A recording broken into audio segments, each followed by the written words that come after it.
Hello everyone, आप सब कैसे हैं।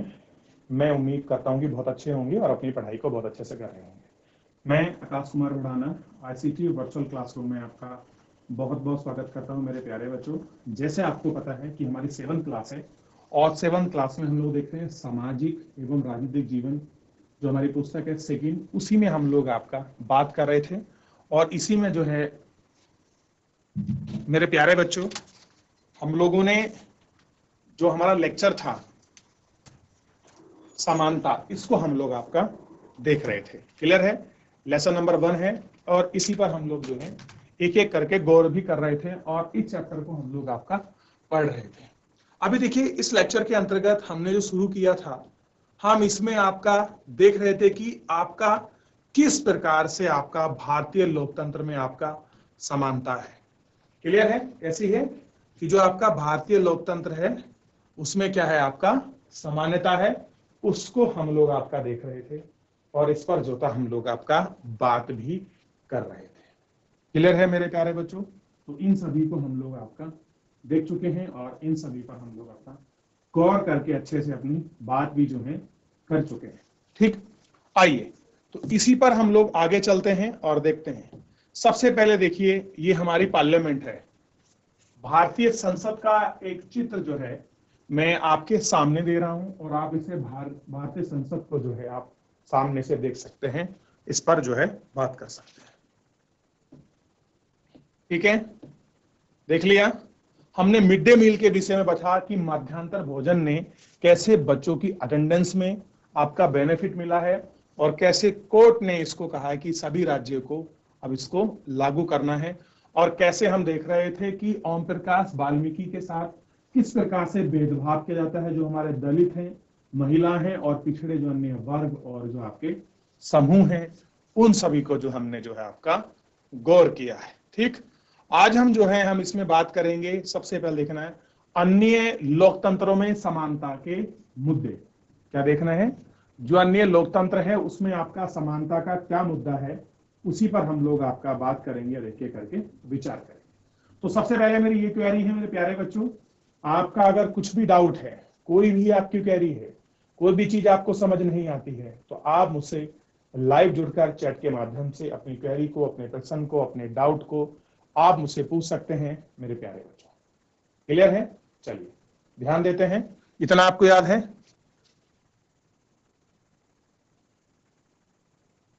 देखिए, इतना हमने पढ़ लिया। अब देखते हैं अन्य लोकतंत्र, यानी कह सकते हैं जो अन्य लोकतंत्रों में समानता के मुद्दे पर। शायद आप सोच रहे होंगे कि क्या भारतीय लोकतंत्र ऐसा ही है जहां असमानता का अस्तित्व है? असमानता मतलब आप सोचेंगे केवल भारत में ही अनइक्वालिटी बसी हुई है क्या, और किसी देश में आपकी अनइक्वालिटी नहीं है? और जहां समानता के संघर्ष जारी हैं और कह रहे हैं कि जहां लोगों को समानता चाहिए, इक्वालिटी चाहिए, वहां लोग आपका निरंतर क्या है, आपका संघर्ष कर रहे हैं। ठीक, अब देखिए, सच तो यह है कि संसार के अधिकतर, अधिकांश मतलब मोस्ट प्रोबेबली जो है डेमोक्रेसी कंट्री, जो भी आपके लोकतांत्रिक देश हैं, में समानता के मुद्दे पर विशेष रूप से संघर्ष हो रहे हैं। और क्या हो रहा है कि जो विशेष रूप है उनसे आपके संघर्ष हो रहे हैं। एग्जाम्पल के लिए, संयुक्त राज्य अमेरिका में अफ्रीकी अमेरिकन लोग जिनके पूर्वज गुलाम थे और अफ्रीका से लाए गए थे, वे आज भी जीवन को मुख्य रूप से असमान बताते हैं। क्या करते हैं? मुख्य रूप से उनको असमान बताते हैं। जबकि 1950 के अंतिम दशक में अफ्रीकी अमेरिकन के समान अधिकार दिलाने के लिए आंदोलन हुआ है।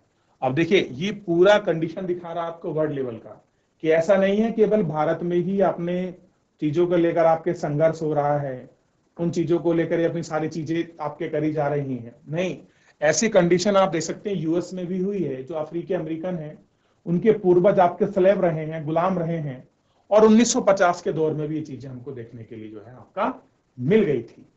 इससे पहले अफ्रीकी अमेरिकन के साथ संयुक्त राज्य अमेरिका में बहुत असमानता का व्यवहार था और कानून भी उन्हें समान नहीं मानता था। अब देखिए, हम बात कर रहे हैं कहां? यूएस की। यूएस में जो आपके अफ्रीकन लोग थे, उन लोगों को क्या नहीं था, आपका सेम ट्रीटमेंट नहीं था। कॉन्स्टिट्यूशनल में भी बात करें, क्योंकि वहां पर क्या था, गोरे और काले का आपका भेद था। रंग की चमड़ी के आधार पर, जो कलर है इसके आधार पर उन्होंने आपका भेदभाव किया हुआ था। ये आपको विशेष ध्यान रखना है। क्लियर है? अब देखिए, और कानून भी उन्हें समान नहीं था। उदाहरण के लिए बस से यात्रा करते समय उन्हें बस की सिसली पीठ पर बैठना पड़ता था। अगर कोई गोरा आ जाए तो उनको क्या करना पड़ता था? उन्हें वहां से खड़ा होना पड़ता था। ये एक ऐसी ही इमेज जो है हमको दिखाई गई है और आप इसको देख सकते हैं। ये उसका एग्जाम्पल है कि अगर कोई गोरा व्यक्ति आ जाता है तो वहां अश्वेत व्यक्ति को, यानी कि काले रंग के व्यक्ति को, अमेरिकन जो है उनको उस सीट से खड़ा होगा, क्योंकि प्राइमरी जो सीट है, जो सीट को प्राथमिकता मिलेगी वो किसको मिलेगी? अफ्रीकी अमेरिकन को मिलेगी। ये कंडीशंस है, देख लिया इतना, इतना आपको ध्यान रखना है। ठीक है, चलिए अब ये कहानी पढ़ चुके हैं कि कैसे वो सिविल राइट्स हुआ, क्या उसकी चीजें रही, ठीक, और इन पर जो है हमने गौर भी किया था कि कैसे ही चीजें रही। अब चलिए, ठीक, अब देखिए इसी के लिए देखिए चैप्टर तो जो है मोस्टली आपका समाप्त हो गया है। मैं आपको बेसिकली बता दूं, चैप्टर क्या हो चुका है? समाप्त हो चुका है। लेकिन चैप्टर में एक चीज बहुत अच्छी मिली है बच्चों। मैं चाहता हूं कि सभी बच्चे इसको आपका नोट डाउन करें। क्या करें? इसको नोट डाउन करें। और इस नोट डाउन में क्या है? इसमें एक इंडियन कॉन्स्टिट्यूशन, भारतीय संविधान का एक आर्टिकल हमको मिला है और उसका कुछ पार्ट है। आर्टिकल बोलते हैं अनुच्छेद को। देखिए संविधान में जो भी प्रोविजन है उसमें नियम नहीं लिखा है कि नियम नंबर 1, नियम नंबर 2, वहां बल्कि क्या दिया है? अनुच्छेद। प्रॉपर एक हर एक चीज के लिए आपका क्लॉज है, उस क्लॉज को हम कहते हैं अनुच्छेद। ठीक, अब अनुच्छेद में क्या है? अनुच्छेद 15 क्या कहता है? किसी भी व्यक्ति को धर्म, मूल वंश, जाति, लिंग, जन्म स्थान यानी कि उसका पैलेस, आपका बर्थ और पैलेस के आधार पर विभेद का प्रतिषेध, यानी कि आप किसी भी व्यक्ति के धर्म, मूल वंश, जाति, लिंग, जन्म स्थान के आधार पर आप उसके साथ भेदभाव नहीं कर सकते। यानी कि इस तरह का भेदभाव हमारे यहां निषेध है, बैन है। ये समझिए सिंपली। अगला इसमें कुछ पॉइंट्स दिए हैं। क्या? राज्य किसी नागरिक के विरुद्ध केवल धर्म, मूल वंश, जाति, लिंग, जन्म स्थान या इनमें से किसी के आधार पर कोई भेदभाव नहीं करेगा। क्या नहीं करेगा? कोई भी आपका भेदभाव नहीं करेगा। कोई नागरिक धर्म, मूल वंश, जाति, लिंग, जन्म स्थान के आधार पर भी, जैसे दुकानों, सार्वजनिक स्थानों, होटलों, सार्वजनिक मनोरंजन में प्रवेश या पूर्णतः भाग, राज्य निधि से पोषित या साधारण जन के प्रयोग के उपयुक्त कुएं, तालाब, स्नानघर, सड़क, सार्वजनिक समागम के उपयोग के संबंध में किसी निर्योग्यता, दायित्व, निबंधन या शर्त के अधीन नहीं होगा। कहने का मतलब है किसी भी व्यक्ति को इन सारी जो आपका जो हमको दी है 5 कंडीशंस, ये वाली जो मैंने आपको गोल गोल किया है, इन 5 कंडीशन के मुताबिक अगर कुछ ऐसा है कि किसी व्यक्ति के साथ कहीं भी डिस्क्रिमिनेशन होता है, एग्जाम्पल कि आप महिला हैं, आप हमारे होटल में नहीं रुक सकती, इस तरह की कोई बात कहता है, कि आप किसी विशेष राज्य से आते हैं, आप किसी विशेष धर्म के हैं, तो मैं आपको होटल नहीं दूंगा, अगर कोई ऐसा करता है तो ये निषेध है और उसके खिलाफ सरकारी कार्रवाई है और मुकदमे का दायर होता है। ये आपको पता होना चाहिए। तो मैं चाहता हूं प्लीज आप सभी बच्चे इसको अच्छे से एक बार कॉपी कर लीजिए। ये आप सिंपल इसको आप क्वेश्चन के अभी मान लीजिए कि हमारा क्वेश्चन है और हम उसी के फॉर्मेट में इसको तैयार कर रहे हैं, लिख लीजिए।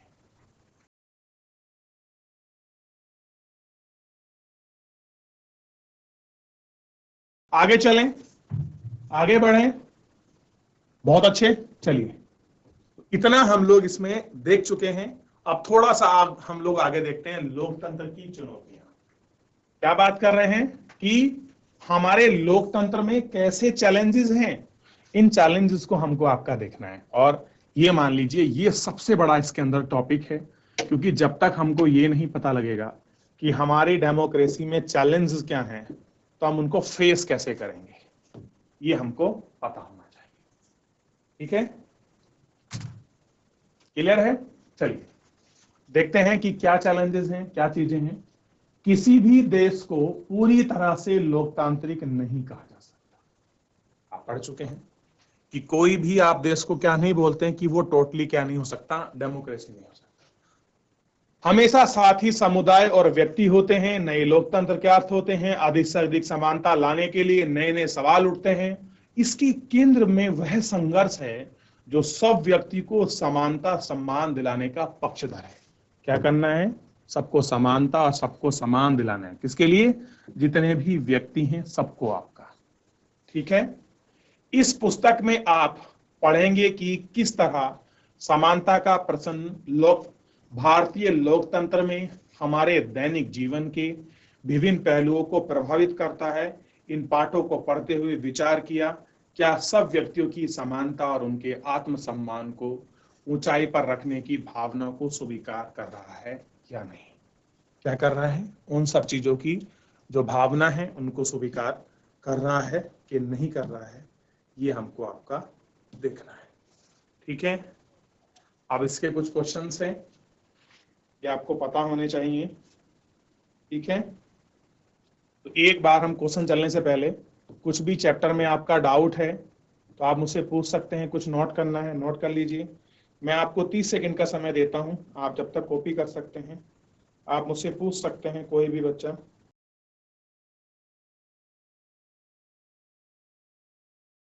क्लियर है?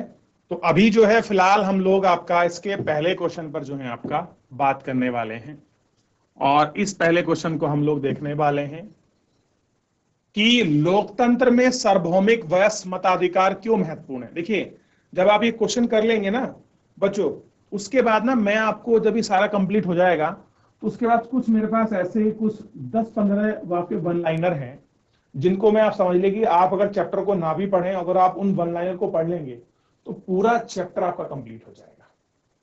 क्या हो जाएगा? पूरा चैप्टर आपका कंप्लीट हो जाएगा। तो लोकतंत्र में सार्वभौमिक वयस्क मताधिकार क्यों जरूरी है, ये हमारा क्वेश्चन है। आप बताइए क्यों जरूरी है। अगर आप पढ़े हैं पूरे चैप्टर को, देख लेते हैं इसको, उत्तर देखते हैं। क्या कह रहे हैं कि सार्वभौमिक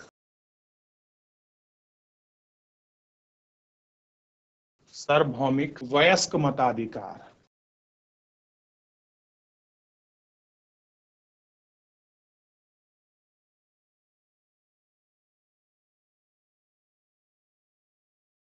वयस्क मताधिकार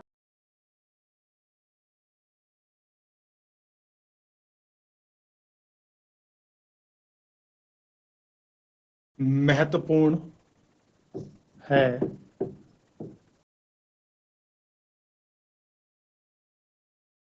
क्योंकि पहले नंबर पर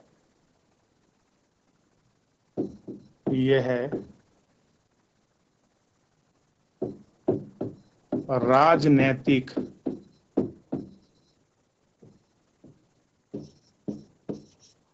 रूप से बढ़ावा देता है। क्या करता है? यह राजनीतिक रूप से क्या करता है? आपका बढ़ावा देता है। ठीक है, अगला देखना है, यह लोगों के बीच भेदभाव को कम करता है। यह है लोगों के बीच भेदभाव को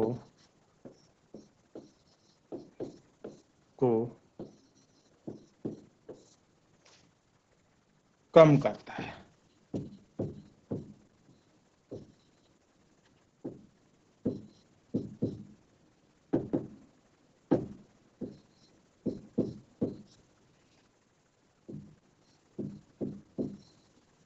तीसरा देख लीजिए, सरकार को चुनने की लोगों की भागीदारी बढ़ती है। देखिए क्या है, सरकार को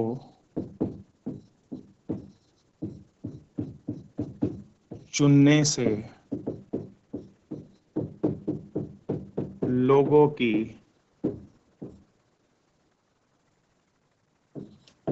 जन भागीदारी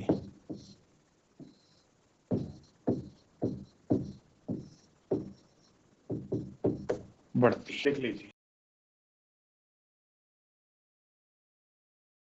देख लीजिए इसको कॉपी, फिर आगे बढ़ेंगे मेरे प्यारे बच्चों। हो गया बच्चों? कर लिया? कितने बच्चों ने किया है? हाथ खड़ा कीजिए। हो गया? चलिए अब सेकंड जो है हम लोग उसके तरफ चलते हैं। अब देखिए अगला क्वेश्चन हमको देखना है कि बॉक्स में दिए गए संविधान के अनुच्छेद 15 के अंश को पुनः पढ़िए और एक दो तरीके से बताइए कि यह अनुच्छेद समानता को दूर करता है, असमानता को दूर करता है। इस क्वेश्चन को पहले देख लीजिए, फिर मैं इसका आंसर बताऊंगा। अभी जो बच्चे कॉपी नहीं कर रहे थे, खाली देख रहे थे, उनको इस आंसर कहां से कॉपी करना है, क्योंकि ये पहले से हमारी बुक में दिया हुआ है। क्या दिया हुआ है? आर्टिकल 15, अनुच्छेद 15 आपका दिया हुआ है। क्लियर है? ध्यान रहेगा इतना? चलिए देख लीजिए।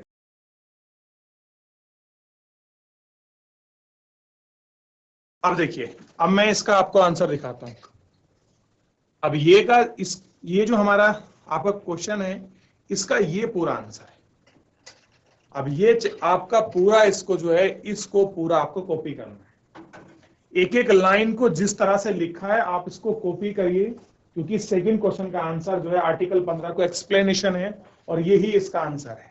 मैं आपको लिखा भी सकता हूं बोर्ड पे और सेम ये मिला हुआ, तो आप इसको कॉपी कर लीजिए। मैं 1 से 1.5 मिनट का समय आपको दूंगा इस क्वेश्चन को करने के लिए। देखिए स्टेप समझिए, इसमें एक लाइन लिखना है, 2 पॉइंट दिए गए, दोनों पॉइंट्स अलग हैं, फिर उन पॉइंट के 2 सब पॉइंट्स हमको दिए गए हैं। क्लियर है? इन दोनों सब पॉइंट्स को भी आपको देखना है। क्लियर है? चलिए करिए।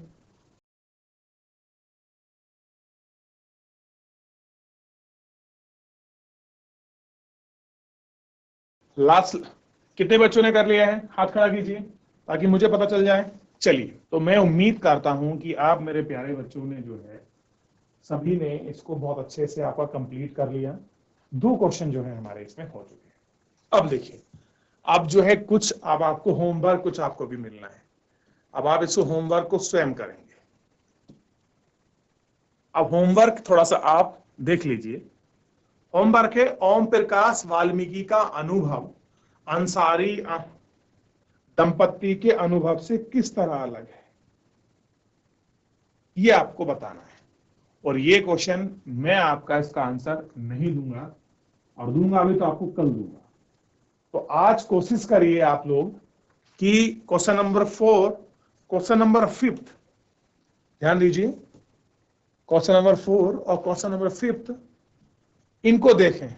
और दूसरा बच्चों, आप साथ ही साथ में आप लोग ये कुछ शब्दावलियां हैं, आप मैं आपसे रिक्वेस्ट है कि देखिए ये शब्द ना हमको मिलते नहीं है, हमका एक्सप्लेन। देखिए मैंने आपको सार्वभौमिक वैश्य मताधिकार समझाया, गरिमा मैंने आपको बताई, संविधान बताया, और नागरिक अधिकार आंदोलन, ये हमारे सामने एटीज लिखे हुए हैं। आप इनको जिस तरह से लिखे हुए हैं आप इनको सेम अच्छे से कॉपी कर लीजिए, ताकि कोई आपसे पूछता है ये क्वेश्चन बन जाए कि सार्वभौम वयस्क मताधिकार क्या है। अभी तो हमने फायदे समझे देखिए उसके पहले क्वेश्चन में, ठीक। या पूछ ले कि गरिमा व्यक्ति की या नागरिक की गरिमा को समझाइए, या आप किस तरह आप नागरिक की गरिमा को समझते हैं, आपके नियम, आपकी नजर में संविधान क्या है, या पूछ ले कि नागरिक अधिकार आंदोलन क्या है।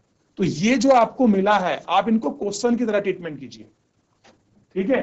इसको और आप लोग 4 पॉइंट से इनको कॉपी कर लीजिए। एक एक को मैं पढ़ देता हूं कि लोकतांत्रिक समाज का अत्यधिक महत्वपूर्ण पहलू है, इसका अर्थ है कि सभी वयस्क 18 से ऊपर या उससे अधिक नागरिकों को वोट देने का अधिकार है, और चाहे सामाजिक या आर्थिक पृष्ठभूमि हो। गरिमा को देखिए, इसका तात्पर्य है कि अपने आप को दूसरे को सम्मान देने योग्य समझे। गरिमा का मतलब है कि आप जिस तरह समझते हैं कि दूसरे को भी वैसा सम्मान मिलना चाहिए, वो उसके योग्य हो। संविधान मतलब वह ऐसा दस्तावेज है जिसमें देश की जनता और सरकार द्वारा पालन किए जाने वाले नागरिक और अधिनियम का रूप है। नागरिक अधिकार आंदोलन क्या है? एक आंदोलन जो संयुक्त रूप से अमेरिका में 1950 के दशक में आरंभ हुआ और अफ्रीकी अमेरिकन लोगों ने नस्लगत भेदभाव को समाप्त करने के लिए अधिकार की मांग उठाई थी। तो इनको आप सारे पॉइंट्स को कॉपी करें।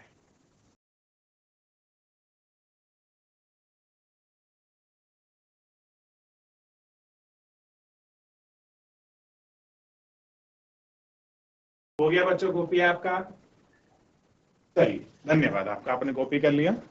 तो मेरे प्यारे बच्चों, आज के लिए जितने हमारे क्वेश्चन थे हमने कंप्लीट कर लिए।